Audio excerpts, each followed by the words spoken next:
What's going on, y'all? My name is Meryahcology. I am a neo soul singer songwriter. In my day job, I'm also a professor of Africana Studies over at Cal State Dominguez Hills. I've been doing that for the last 8 years.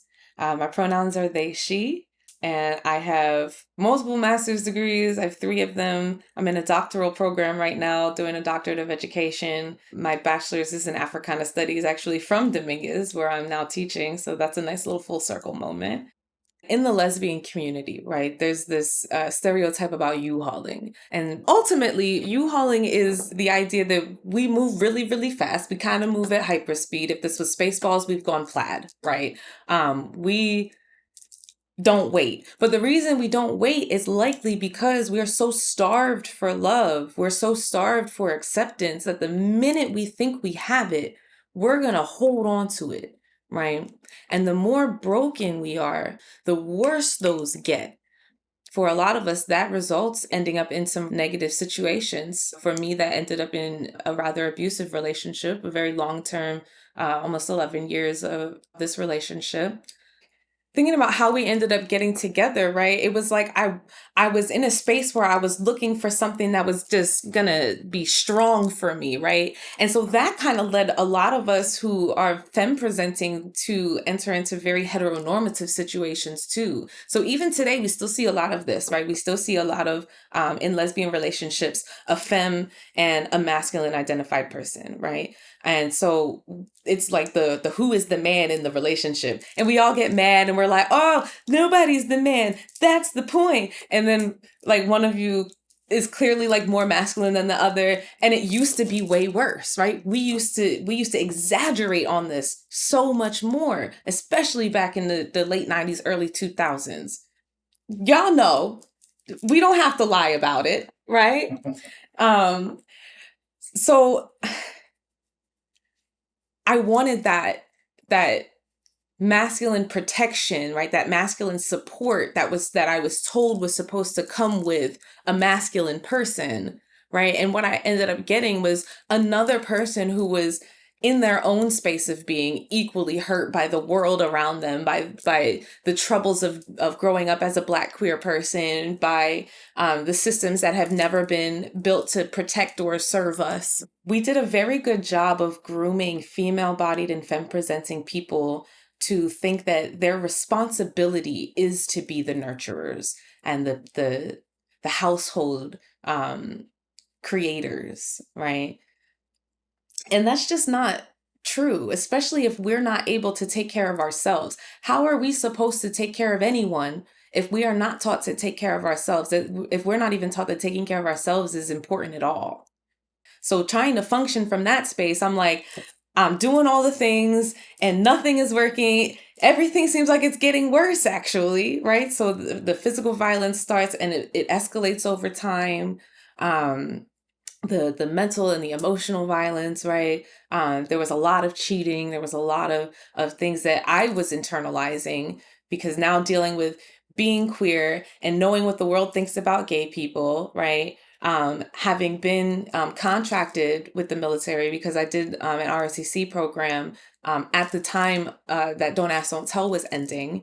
And so I'm hearing all the things that my commanders were saying, right? So I know how they think about gay people. I remember having to sign the little joint that said that I'm not gay and that I don't promote gay people or go to gay events and do all. Like I signed it like this, but I signed it, right?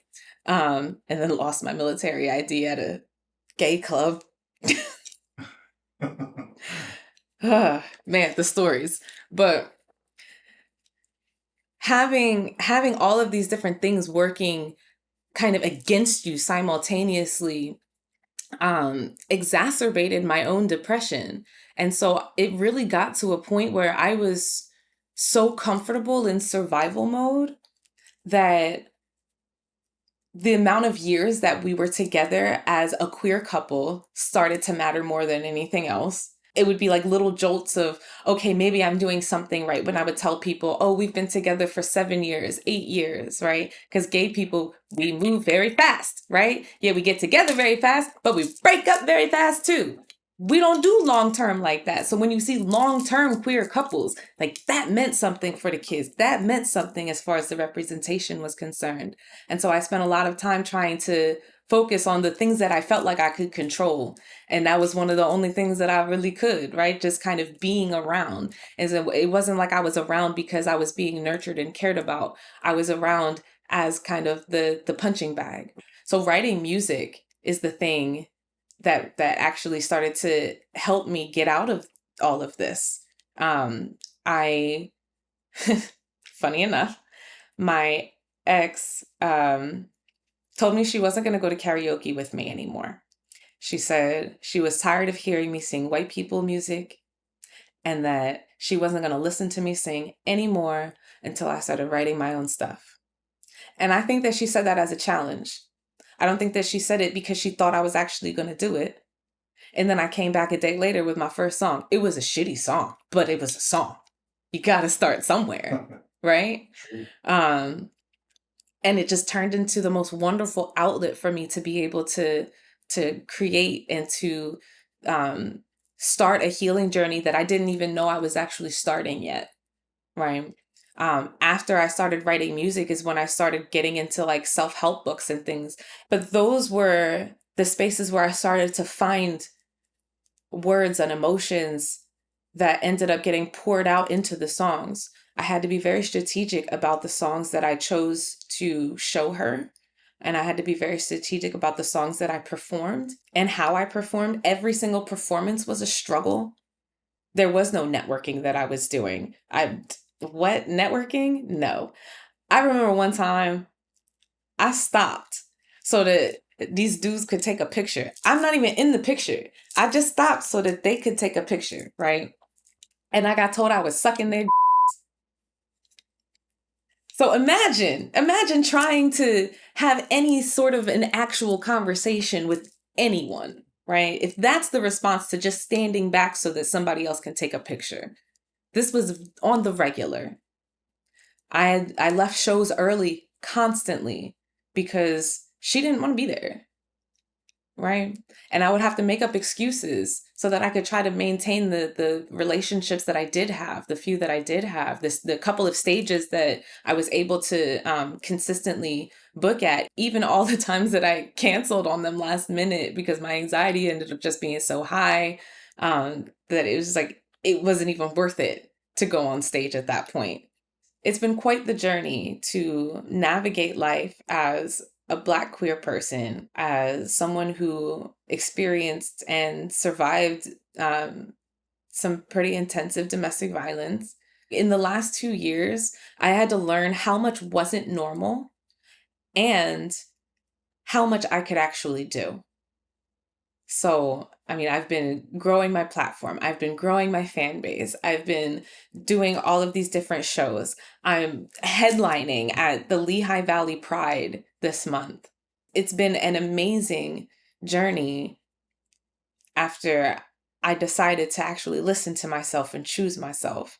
Choosing myself came out of a song. Jump was the last song that I wrote to myself as a plea to hurry up and do something. I never imagined life today because I never imagined living today. I was planning on not being here. I was waiting for my ex to kind of get this football contract. And as long as I knew this, that, you know, she was going to be okay, that everything else was going to be fine, my purpose was done, right?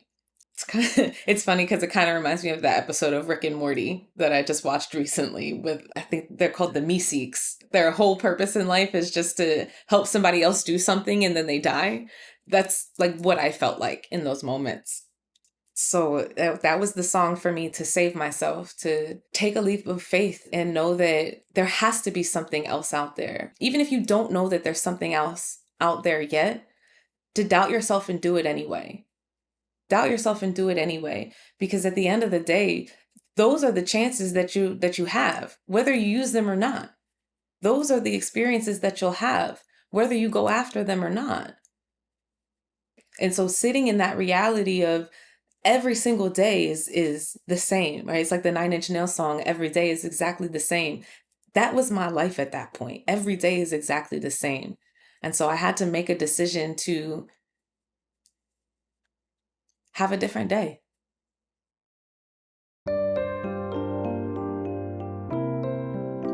Jump was written from a place of seeking self-love, self-empowerment, and self-trust. To make a life worth living, to want to live, to intentionally decide to live, to choose and begin to heal me, doubt myself and do it anyway. Jump is a challenge to turn your fears into fuel for your journey, and not to run away from your emotions, but to nurture and embrace them. I hope that everyone who comes across this song is empowered to jump for themselves.